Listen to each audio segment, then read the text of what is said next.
Straight ahead on IU NewsNet, winter has one last punch for the month of January. We'll show you what the biggest snowstorm of the year did to life on campus. And the price of your favorite breakfast staple is heating up, but the reason why egg prices are so high may surprise you.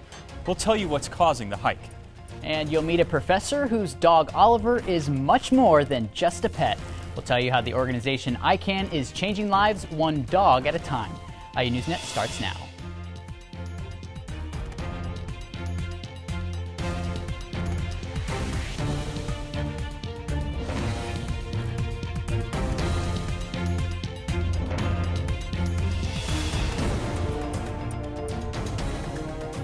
Hello and welcome to IU NewsNet. I'm Ashton Hackman. And I'm Heyob. It took nearly a month, but Bloomington had its first measurable snowstorm of the year. 2 weeks ago, it was warm enough for some students to walk around in shorts and t-shirts, but IU NewsNet's Elizabeth DeSantis put on her coats and boots to show us the winter wonderland. That's right. Bloomington residents found 3 inches of snow when they woke up yesterday morning. And prior to this week's winter storm, this January was the 5th warmest on record, with average temperatures of 42 degrees. The temperature crept back up to the high 30s yesterday and melted much of the snow that then froze back into ice overnight. Expect hazardous conditions on the roads as freezing temperatures continue. Many teachers opted to move classes online for the day to save students the trip to campus. But for a lot of students, yesterday's snow day was an opportunity to get some much needed rest. We didn't think that a lot of people were gonna be going to class or be having class. We switched the day and time. So yeah, I slept until noon. Ashton and Dom, back to you. Thanks, Liz. The women police say is responsible for a recent hate crime against an Asian student is seeking an insanity plea. The lawyer for 56-year-old Billy Davis filed a motion that Davis is unable to help prepare her defense due to mental illness. The preliminary trial is set to begin on February 6th. Davis was arrested 2 weeks ago for stabbing an 18-year-old Asian IU student in the head 7 times with a pocket knife as she waited to get off the bus. Witnesses say Davis was shouting anti-Asian slurs. Response poured in from across the country, and the IU Asian Culture Center stepped up with resources to help. But for many Asian students, the fear lingers.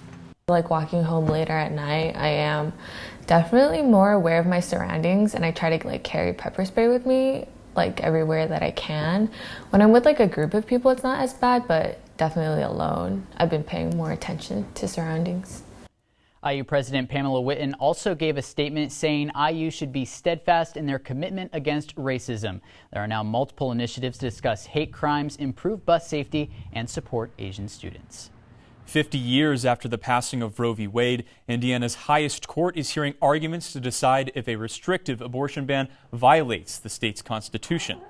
Indiana abortion ban was the first trigger ban to take effect after the overturning of Roe v. Wade last September. The Senate Bill 1 ban should prohibit most abortions, with only narrow exceptions for rape, incest, and medical emergencies. A county judge held up Senate Bill 1 last year when he found that the bill's language violated privacy protections. Hoosier women and girls will suffer. Some will die.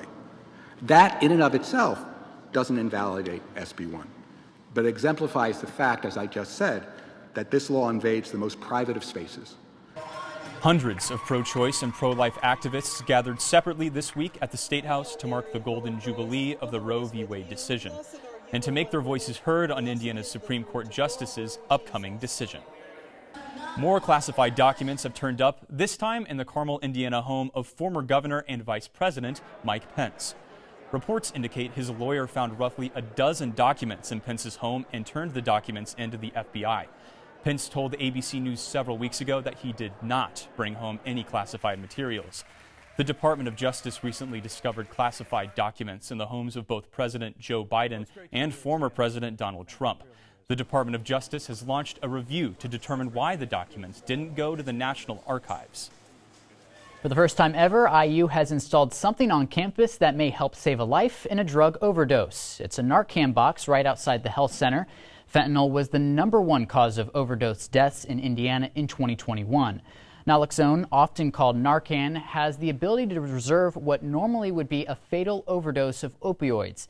The box is located inside door number 1 at the health center, is free, and users can remain anonymous. There has been a shift in mentality towards people with substance use disorders, which has been amazing to see.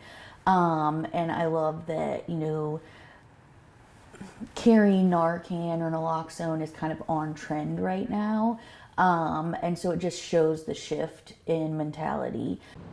Always call 911 in the event of an overdose or suspected overdose, even after naloxone is used. There are many ways to save a life, and one of them comes with 4 legs. An IU professor with disabilities says her dog, Oliver, has changed the quality of her life and allows her to do things she otherwise could not do. IU NewsNet's Coral Roberts shows us the program that takes dogs trained in prison and gives people with disabilities freedom. Oliver is more than just a pet for his owner. Professor Susanna Even, much more. He's just always there. He's become a part of me. That's because Susanna Even was diagnosed with multiple sclerosis 24 years ago, a debilitating disease that makes simple tasks not so simple. As a service dog, Oliver not only helps her function at home and work. What I completely underestimated was the emotional impact. We were both blown away. My husband and I. We laughed much more. We communicated much more. And for me, it's like I fall in love with this dog several times a day, and have done so for the last 3 years, and it just makes me very happy. A little more alerty, like she's going to kind of bark and a little bit of anxiety. Oliver was trained through the Indiana Canine Association, or ICANN. Opening and closing.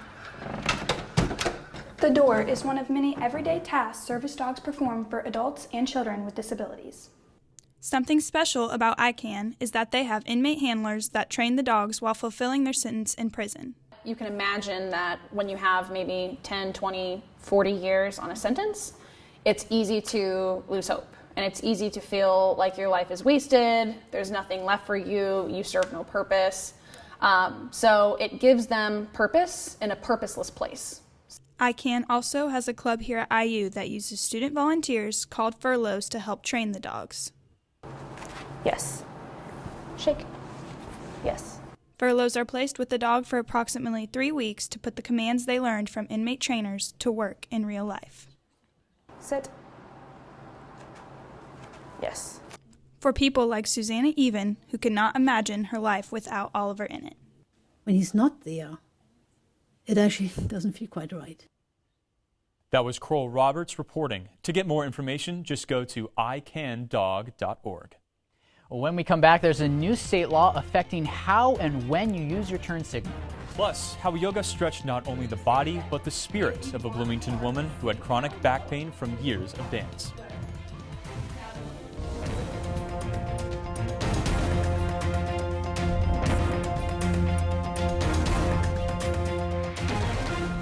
Welcome back to IU NewsNet. The graduate student workers strike last spring may have been on hold since May, but new changes may reignite calls for unionization. Beginning in the fall, graduate workers in the history department will have their positions reclassified from an SAA to an hourly worker. This change will affect fee remissions and will no longer provide health care. Graduate workers responded, saying the change puts students at risk. There is no word of any pending graduate worker strike. However, the Graduate Workers Coalition will hold an emergency rally next Thursday in front of Owen Hall that is set to begin at 11 a.m. If you haven't heard by now, new artificial intelligence is making new waves in cutting-edge technology. But for better or for worse, ChatGPT is a form of artificial intelligence developed by a company called OpenAI. The chat can understand what users are saying and respond in a logical way. Users can ask it to write an essay or answer any question to be used to cheat on college assignments or exams. With this technology, it can be challenging for professors to spot when cheating has occurred because the AI is designed to respond in a way similar to humans. One of my friends told me that someone they know uses chat AI to come up with essays to sell to people, and they get good grades from it. Although the ChatGPT will be hard to spot, professors can use plagiarism detection software and AI detection tools to help. OpenAI also states that the chat should only be used for fun and for learning, and should be used ethically. And if there's another change on campus, but this time it's at IUPOI. In August, IU and Purdue announced they will split their joint Indianapolis venture, IUPUI, into 2 separate academic institutions. That means other names are transitioning as well. The Luddy School of Informatics, Computing and Engineering name will travel to include Indianapolis.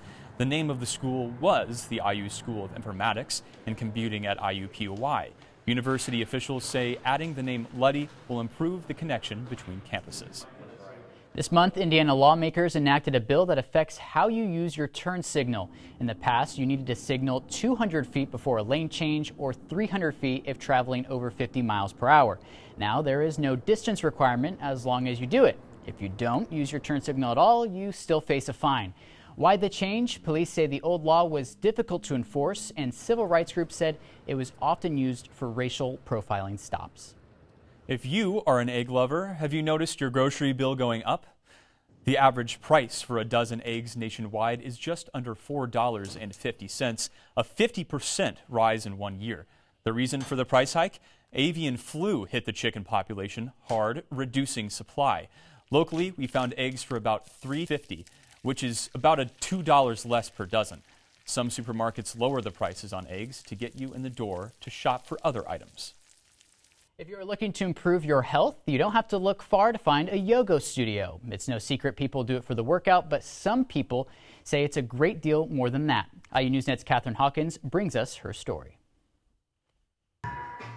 Hannah Singer is a yoga instructor who teaches people how to build muscle, increase flexibility, and boost metabolism one stretch at a time.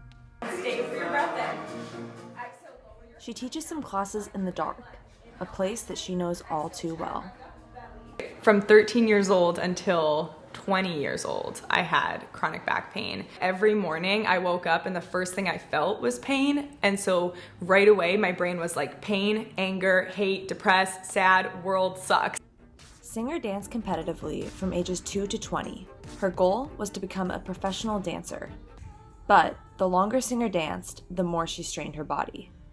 After 1 year at IU, she stopped dancing and started stretching. She began to train to become a yoga instructor. The moment I got into my yoga practice, it was like the sun had started to grow in me again. And I was like, whoa. Very few people know there are actually 8 limbs involved in the practice of yoga. Each limb touches on a different area of the practice. Some of the limbs are behavioral, some are mental, but just one of the limbs is physical. For me, the reason yoga changed my life wasn't just because of a physical practice. Really, it's so much more than just the workout we do on our mat. It's really the work in, so then we can go be of service to others. And for Hannah Singer, the service has come full circle, as she tries to help her students reach the same level of happiness and love in their lives that she did in hers. The entire experience had transformed the way that I viewed the world and myself. And I remember in this practice, I was like, I am not gonna go another day going back to where I was. To learn more about the 8 limbs of yoga and how Hannah integrates them into her classes, you can check out the website goiu.edu/newsnet and click on featured stories. IU women's basketball is on a roll, breaking records and taking names. That story coming up in IU NewsNet Sports. And a father-daughter duo here at IU is dominating in and out of the pool. What it's like to have your dad as your collegiate coach? Find out next.